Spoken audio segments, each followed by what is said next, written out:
I fear not the dark itself, but what may lurk within it.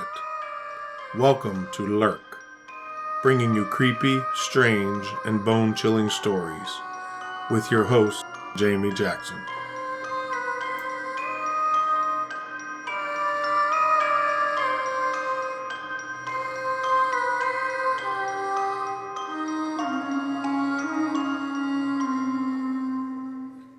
Hey Lurkers, welcome to this week's episode. Just another reminder that the Whitehall, New York Sasquatch Festival is happening next week on September 30th. I believe it runs from 10 a.m. to 6 p.m. There are a ton of vendors, I think over 100, lots of great speakers, a costume contest, and a Sasquatch calling contest. If you have the weekend free, I highly recommend it for a weekend trip. If you're from the area, I hope you make it out. Stop by and say hello. I love meeting listeners and talking shop. For this week's episode, we're headed to the shores of Lake Erie to a small area just outside of Erie, Pennsylvania called Presque Isle State Park. Presque Isle State Park is a 3,200-acre sandy peninsula that arches into Lake Erie. It's Pennsylvania's only seashore, so to speak. There are plenty of activities to do there, including swimming, boating, fishing, hiking, biking, and inline skating. Do people actually still inline skate? Is it making a comeback? Anyway, the peninsula is attached to the mainland just 4 miles west of the city of Erie. It creates the Presque Isle Bay, which is a deep water port that makes Erie an important Great Lakes shipping port. The area is also a national natural landmark. It was used by Native Americans, and in the 18th and 19th centuries, it housed British, French, and American forts. The name Presque Isle means almost an island in French, which basically that's what peninsula means.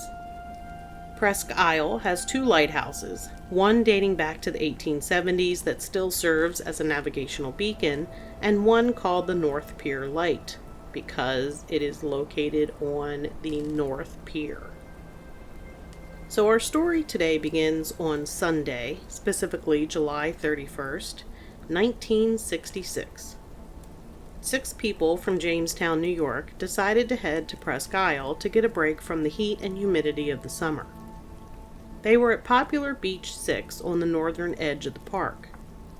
The group included 16-year-old Betty Jean Clem, Douglas J. Tibbetts, 18, Gerald LaBelle, 26, Mrs. Anita Hafley, 20, and her 2 children, Sandra, 2, and Sarah, 6 months. While there, the car got stuck in the sand at the east end of the beach parking lot. The men could not get it unstuck no matter how hard they tried. Others who were leaving the park offered to drive Mr. LaBelle to town so he could get a tow truck to free the vehicle. Within a few minutes of LaBelle leaving, park police officers Ralph Clark and Robert Loeb Jr. drove by the beach and noticed the stuck car. They stopped and promised that they would return to give assistance if Mr. LaBelle was unable to get anyone else to help him by the time that the police returned. Around 9:30 p.m., things got interesting. Betty Clem stated, "We were sitting in the car waiting for help. We saw a star move. It got brighter. It would move fast, then dim. It came straight down. The car vibrated. I know we saw it. We had taken a walk in that area earlier. There was nothing between those trees then. All of a sudden it was just there." The object was mushroom-shaped, with a narrow base rising to an oval-shaped structure. There were lights on the back of the object. The UFO approached from the north and hovered briefly before landing. Ms. Clem said a beam of light came from the craft and moved along the sand in a straight line as the craft disappeared behind the tree line. She said it lit up the whole woods in the path. It wasn't like a searchlight. There was a light along the ground along the whole path. She continued to say that the light didn't waver and continued to extend into the woods. Where the object landed was approximately 300 yards from where the car was parked. At this time, the two park officers returned to assist with the car. The light from the object immediately went out when the officers arrived. When the officers approached the car, they were told about the strange craft that had landed in the woods. Mr. Tibbets offered to show them the general area where he thought it might have touched down. The two officers followed Mr. Tibbets, leaving the two women and the children alone in the car. Remember, Mr. LaBelle left to go seek a tow truck to pull them out of the sand. Moments after the men left, Betty Clem, who was sitting in the driver's seat, saw something emerge from the woods near where the men had just entered. At first she thought it was an animal, until she saw the shape and size. It was a form about 6 feet tall, humanoid-looking and featureless. Its head and arms were distinguishable, but not the legs and feet. The creature began moving towards the car. Though not in the original report, the women told Mr. LaBelle later that the creature circled the car from a distance, then came close and clawed at the car. Screaming in terror, Betty Clem began blowing the horn frantically. The thing slowly moved back into the brush, then the craft rose and took off with a great speed to the north, just mere minutes before Tibbets and the two officers came running. Mr. LaBelle was told that one of the officers actually dropped his service pistol in the sand, and he left it there instead of taking the time to pick it up so that he could get to the women as fast as possible. When the men returned to the car, the women were in a state of panic, and it took a while to calm them. It was later reported that Betty Clem had to be treated for shock. Mrs. Hafley was so upset she refused to talk about it. Ms. Clem refused to talk until she was taken to a different location, so they drove them to the park ranger office. Before leaving the scene, the officers noticed scratch marks on the car that all 4 adults insisted were not there before. More heavily armed police arrived to assist and refused to allow the group back to their car to get their things until the morning.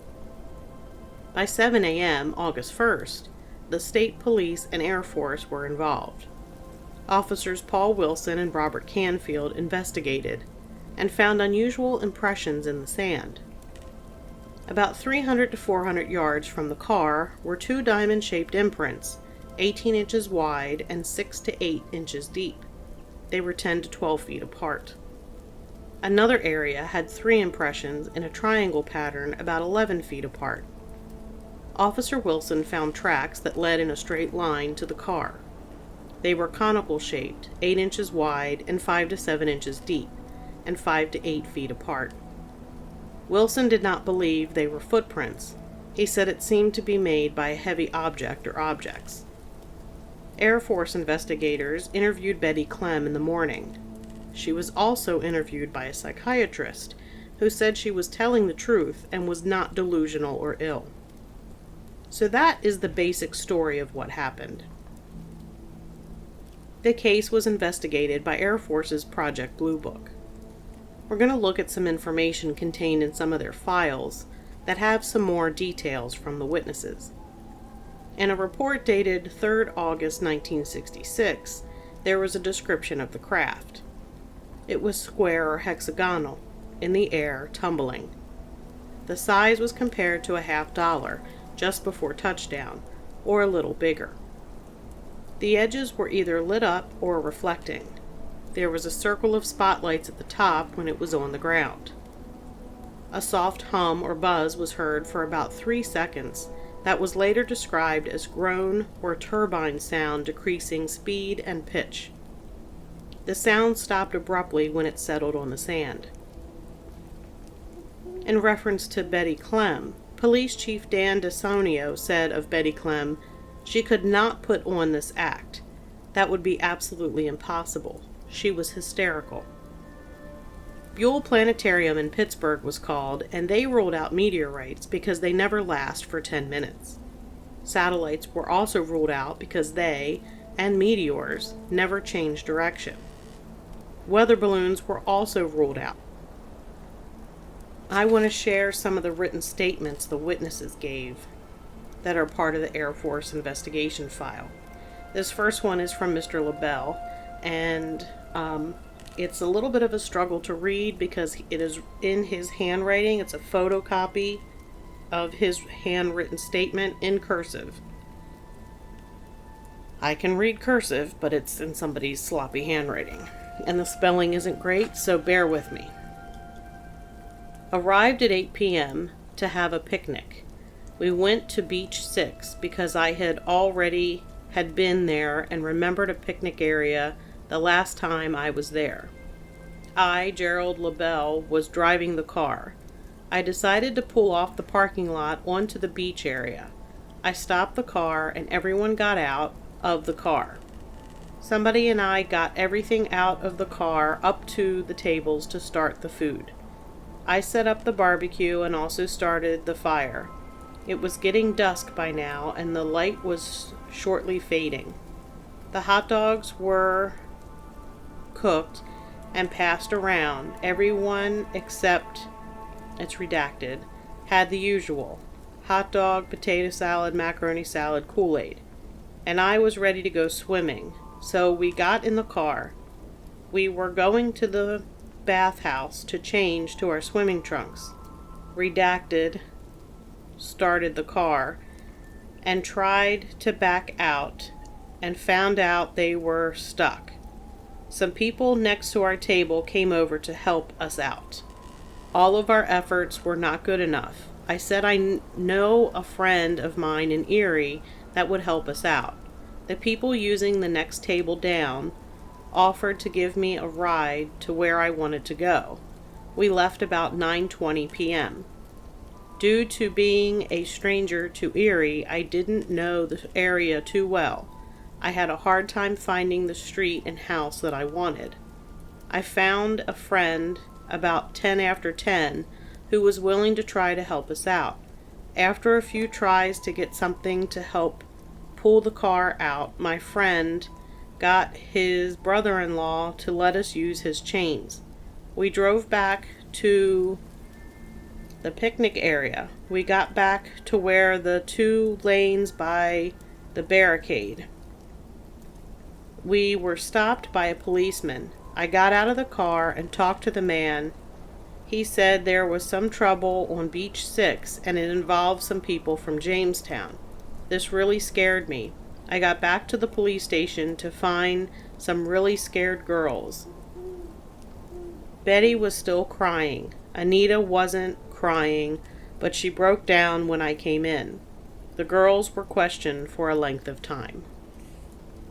This one is from Anita, the married woman who had 2 daughters. I don't know who she was married to. On July 31st, 1966, my 2 daughters and I went to the peninsula for a picnic. About 8 p.m. we got to Beach 6. When we got ready to leave, we discovered that we were stuck in the sand. At 9:30, Jerry LaBelle left to get help. I got into the car to put the girls to sleep. The police came at 9:45 or 10 and told us to stay in the car and they would be back in 45 minutes. Soon after they left, somebody pointed out this object in the sky. I was in the back seat and couldn't see it. When I leaned forward, I saw this silvery object. I thought it was just a satellite and sat back down. Then we heard this sound similar to jet motor shutting down. I was watching out the back window for Jerry and did not see it land. I heard somebody gasp. At the same time, I felt the car vibrate. I turned around and said that it had landed. I looked towards the woods and saw the glow. I then saw this light beam coming out from where they said it had landed. I watched the light for a couple minutes and then started looking for Jerry again. I heard some sounds like something in the woods. When the police came back, the beam of light disappeared. Tibbetts got out of the car and told the police what was happening. The 2 policemen and Tibbetts went down towards where the object had landed. I thought that I heard a car and looked out the back window again. I started to turn around and say something to Betty.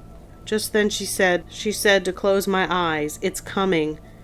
I looked past her towards the woods. I saw this black thing coming out of the woods at us. It was about 7.5 to 8 feet tall. Betty started blowing the horn. The baby woke up, and I took care of her. Betty stopped blowing the horn and started crying. I told her to continue blowing the horn until the men came back. This creature came to about 6 or 7 yards of the car when I last looked at it. I saw the flashlights and the men and told Betty. She stopped blowing the horn and started crying. She told the police what we had seen, and they took us to the station. The car was parked parallel to the lake, headed towards an out branch of the woods. The parking area was behind the car. I couldn't see any facial features, arms, or legs on the creature. I don't know whether it walked or glided. It was black. Next, I have some of the conclusions from the Air Force investigation. Conclusions. According to the investigating United States Air Force officer, the sand was definitely compressed under load and not excavated as might have been done by a child playing on the beach. Assuming that the depressions were made by an applied load and based on inspection of the soil sample and the plaster of Paris casting provided, the estimated weight that caused the two larger depressions was 750 to 1,000 pounds. Since no information was given regarding the size and depth of the smaller third depression, no estimate regarding the weight that may have rested on it can be given. According to Mr. Max Groff, Base Civil Engineering, the outrigger stabilizing pads of certain large construction equipment could leave an inverted three-sided pyramid footprint shape similar to the ones found on Presque Isle. However, no vehicle tracks were observed in the vicinity of the footprint, which effectively eliminates this potential explanation. The layout of the three footprints allowed no semblance of symmetry.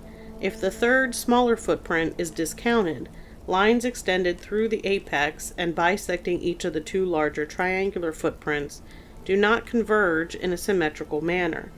This information, obtained from study of the photograph, which shows both larger footprints, is contrary to the orientations shown on the sketch made by the United States Air Force investigating officer. Based on the number of depressions and their orientation, it is not likely that they served as ground stabilizing contact elements for any kind of platform or vehicle. A minimum of 3 points is necessary to provide stable support of any object, and some form of symmetry in their locations is basically logical. Unless it's an alien aircraft that doesn't need 3 stabilizing points, but hey, who am I to make that conclusion? So they did test they took a sample of sand, and they basically said no evidence exists to relate the damp areas and the indentations found on the beach to the sighting. Considering the indentations, the following comments are presented. No object could have made a stable landing without at least a third appendage. Sand should have been a lot more compressed for alleged landing, though it was compressed enough to say it was something 750 to 1,000 pounds. Go figure. No ground maneuver capability apparent. That's because it's a flying saucer. Portions of ground indentation appear to have been uncovered, not totally compressed, as should have been. No definite sign of vehicle departing area in the sand. No evidence of heat blast or sand being disturbed by aerodynamic vehicles. Rough weight calculations place weight of alleged object at approximately 1,500 pounds total weight, this being a static load estimate calculated anticipating a two-legged object. Acrylic resin was present in the large sample taken around the indentation. This was attributed to the acrylic lacquer which was sprayed on the indentations prior to casting the mold. Urine was distinctly present in the soil samples. Both Major Hall and Mr. Parmenter, Erie County Civil Defense, checked for evidence of radioactivity. In both cases, negative results were obtained. Worthy of note is the fact that as objects settled to the ground, the car vibrated. An object slowly descending onto a sandy area isn't likely to cause any vibration of a car approximately 300 to 400 yards in the distance, especially since the depth of the indentations were only 4 to 5 inches in the loose sand. Various discrepancies are noted throughout the available information. These discrepancies are prevalent in the description of the alleged UFO and in the actual sequence of events as they occurred. Considering these discrepancies, it is difficult to give any credence to the sighting. So, John Keel, who was a New York writer, also looked into what went on at Presque Isle. You may recognize the name, as he is the man who wrote the book The Mothman Prophecies. In Keel's report, it was noted that Betty Clem was pretty hysterical. She tried to run away from the scene in terror after seeing the creature. At the park ranger station, she refused to sit with her back to the window, and her hair was plastered to her head from sweat. Keel's report had the following information about the investigation, and I'm going to read from that.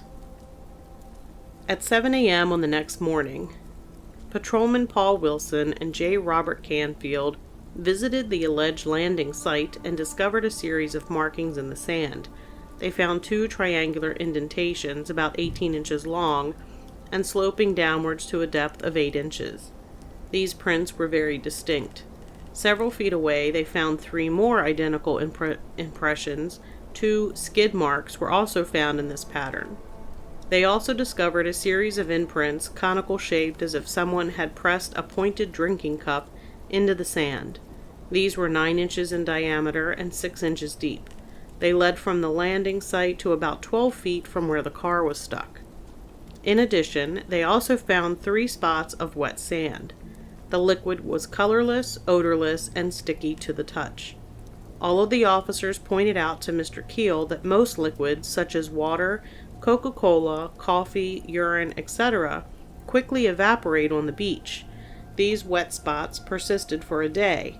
Samples of this substance were collected in plastic bottles. In Mr. Keel's report, he noted that one officer collected some of this wet sand and had it analyzed on his own, he told me. When dried, he said this substance formed a colorless material which could be bent without breaking, like plastic. The analysis was performed by a relative, who is a chemist, he said, and showed them the material was silicon. Major William S. Hall of the Youngstown Air Force Base investigated for the Air Force, photographed the marks, had a corporal make plaster casts, etc. He took possession of the bottles of wet sand and all the photographs, the latter of which were returned to Canfield later. Chief DeSanio told Mr. Keel that the Air Force investigators seemed to know just what to do. A NICAP subcommittee group from Buffalo, New York arrived, interviewed witnesses, posed for photographers, etc. The Air Force's final statement on the case declared that raccoons and bears were known to be in the woods in that area. The police officers involved were all impressed by the genuine fright of Miss Clem. As Mr. Keel wrote, they all believe the story to be true. These officers are bright, mature, responsible men. 2 of them are school teachers. Also, in view of the fact that park officials state there are definitely no bears on the peninsula where the park is located, the Air Force's remarks about bears cannot be taken seriously. Raccoons do not appear to be over 6 feet tall. In consideration of this case, certain similarities to other cases must be studied. Note the similarity between the described movement of the robot which went over or through bushes, rather than around in the Mr. X case. I'm not familiar with that one, but honestly, the robot-like description and the lack of legs and the gliding and the scratches made me think of the Braxton Monster, or the Flatwoods Monster. The sequence of events suggests that some kind of machine landed on that beach at about 10 or 10:15 p.m. and took off again as the police car approached, red light revolving. if the animal or monster seen by Miss Clem was connected in any way with the landed object, and it certainly seems that it was, then some relationship can be presumed between the creature and the strange cone-shaped depressions leading from the area of the car to the area where the object landed. These suggest some type of air jet propulsion issuing from the monster which propelled it along. So, I agree with Mr. Keel. I have not seen any 6-foot-tall raccoons lately or ever, other than the movie theater. Not a fan of raccoons, so a 6-foot-tall one would be terrifying because, they rip the heads off of chickens just for fun. But to continue with this sighting, that same night, a gentleman by the name of Peter Fisher, 25, who was in the park at the same time, reported seeing an irregular-shaped object directly overhead sometime in the late evening. It appeared to be a green light with a yellow light at one end. Steve Loopy was on Beach 2 with friends, and he, along with 3 others he was with, saw an object hovering near the peninsula around 8:30 p.m.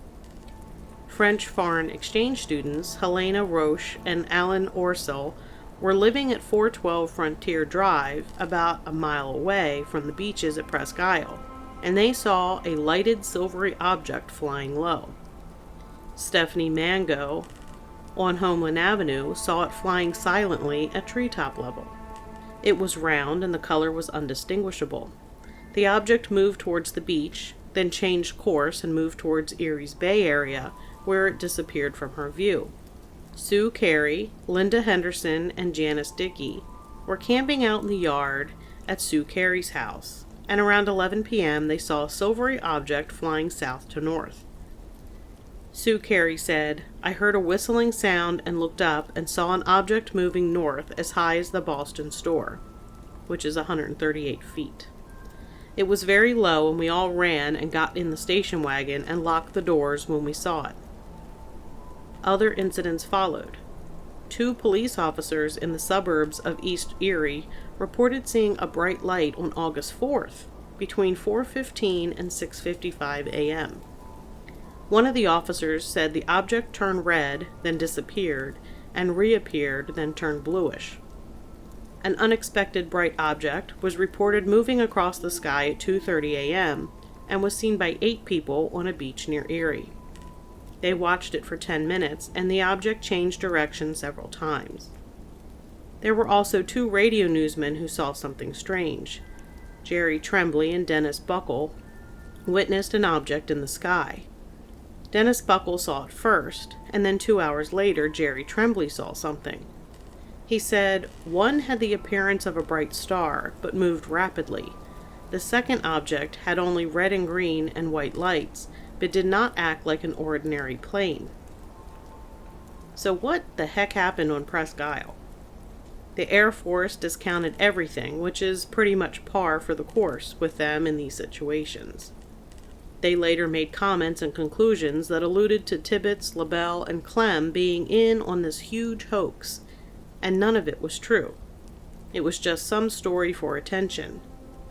I personally do not believe that. There were numerous mentions of Betty Clem's hysterical state, and that, coupled with the psychiatrist's professional opinion that she was truthful, and the knowledge that she had to be treated for hysteria, makes me think she definitely saw something. Plus, there were also numerous reports from other people that same night, and then few nights later. All of those people couldn't be in on a hoax. I do want to mention that there were some reports that claimed the creature Betty Clem saw was gorilla-like or Bigfoot-like. Nowhere in any of the actual news articles or government documents or in John Keel's recounting did it say anything about any distinct features of the creature. Any details like that are being added to those reports, either from bad research or embellishment. So did a UFO land? Did an alien creature approach the women in the car? That's going to do it for this episode.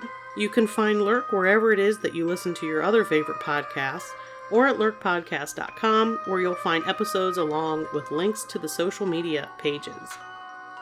If you have a topic suggestion, send it to me via email at lurkpodcast@yahoo.com or through social media messages. Hope to see you in Whitehall, New York on the 30th, and until next time, keep lurking.